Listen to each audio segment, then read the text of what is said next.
আমি এখন যেটি দেখাবো, আমাদের এনামুল ভাই একটি দরজা ফিনিশিং দিচ্ছে। সাধারণত আমাদের মেটাল কাজে এগুলা ফিনিশিং হয়, আর যেহেতু এটা একটু রাতের সময় আপনাদেরকে দেখাচ্ছি ভিডিওটা, তাই লাইটের আলোতে কতটা ক্লিয়ার দেখবেন এটা আপনারা বুঝতে পারতেছেন। এখানে যে জিনিসটি দেখতেছেন এটিকে বলা হচ্ছে পুটিং নাকি? পুটিং। আচ্ছা, তো এনামুল ভাই পুটিংগুলো কেন করা হয়? এই দরজার যে গ্যাপগুলো আছে না, এই গ্যাপগুলো পূরণ করার কারণে পুটিংটা করা, দরজাটার গ্যাপটা যেন না দেখা যায়। আচ্ছা আচ্ছা, এই কারণে যেহেতু আমরা যে কোনাগুলো কাটি, কোনাগুলো একবার মিল হয় না। আচ্ছা, এটা কোনাটা শুধু কাটি আমরা মিল ব্যান্ড দেওয়ার জন্য, কোনাটা মিল না হওয়ার কারণে আমরা পুটিংটা করে বন্ধ করে দিই। ওই পুটিংটা করে যে কোনো ছিদ্র টিদ্রগুলো বন্ধ করে দিই। এটা রং করার সময় এটা তুলে ফেলে আবার রং করার সময় পুটিং করতে হবে, করে রং করলে তাই মনে হয় গ্যাপগুলো দেখা যাবে না, এই কারণে এই পুটিংটা করার সাথে। আচ্ছা, এই পুটিংটা কি রঙের সময় আবার উঠে ফেলবে? হ্যাঁ, এটা রঙের করার সময় মেন যখন অরিজিনাল কালার করবে তখন এটা তুলতে হবে। তোলার পরে এটা আবার নতুন করে পুটিং করতে হবে, তখন এটা হবে রং পুটিং। এটা সাধারণত আমরা এমনি দোকানে মেটালেরা যারা আছে তারা সাধারণত একটু লাল রং একটু দিয়ে একটু চকপাটে দিয়ে পুটিং করে দেয়, শুধু গ্যাপটা বন্ধ করার জন্য, আর কিছু না। আচ্ছা, তাহলে এটা পুটিংয়ের কি আলাদা কোনো নাম আছে? এটা কোনো পুটিংয়ের নাম নেই, এটা শুধু চকপাটের আর রং একটু বার্নিশ দিয়ে পুটিংটা বানানো, আর কিছু না।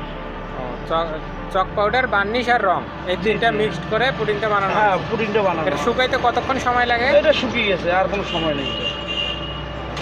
তারপরে ফাইনাল পেইন্ট কখন করবেন? এটা ফাইনাল পেইন্ট যখন সিটিং করবে গেটটা, তারপরে ফাইনাল রং করবে। আমরা একটা লাল রঙ এমনি সাধারণত একটা আস্তর মারি দেবো, তারপরে ফাইনাল রং করবে।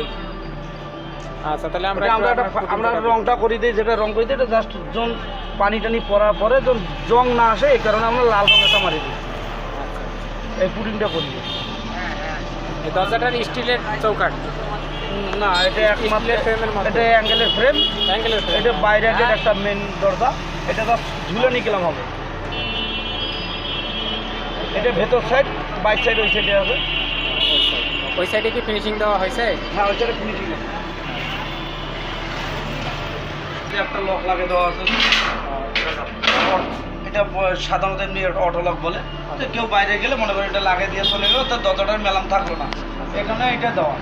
আবার অনেকে যে এগুলো ছিদ্র করে নেয়, মানে এখানে কেটে নেয়, যেটার মধ্যে শুধু সাধারণত ওটা ম্যাচের মধ্যে হলে ভালো হয়। ম্যাচের মধ্যে হলে ওই গেটগুলো কাটি দিলে তালাটা লাগিয়ে দেয়, ভেতর পাকে লাগিয়ে দেয় ম্যাচের জন্য। আচ্ছা আচ্ছা, বিভিন্ন ধরনের ম্যাচের ছেলেরা আসে, এদের বহু রকমের একটা করে তালা থাকে। এটা তাইলে হচ্ছে বাহিরের মেন গেট। আচ্ছা, এটা কত ফিট বাই কত ফিট? এটা আছে 5 feet by 7.5 feet. 5 feet by 6.5 feet. আচ্ছা, এটা খরচ কত পড়বে বানাইতে গেলে? খরচ বর্তমান 15,000 টাকা পড়বে। 15,000 একদম শীট, অ্যাঙ্গেল, মজুরি সব সহ।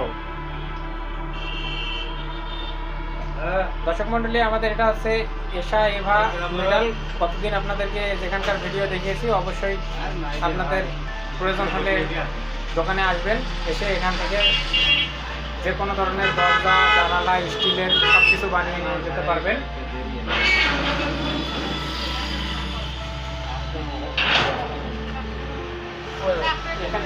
এখানে যে কর্নারে যে অ্যাঙ্গেলগুলো দেওয়া হয়েছে, এগুলো দেয়ালের ভিতরে থাকবে। কেলাম 4টা কেলাম আছে, এটাতে 2টা আছে, ঝুলানি গেলাম বলে।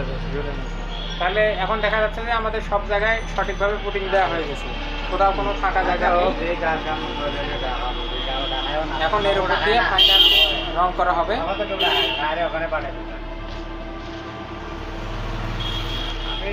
তাহলে দর্শক মণ্ডলী, আমাদের এই ভিডিও এই পর্যন্তই। পরবর্তী ভিডিও দেখতে আমাদের পাশেই থাকুন।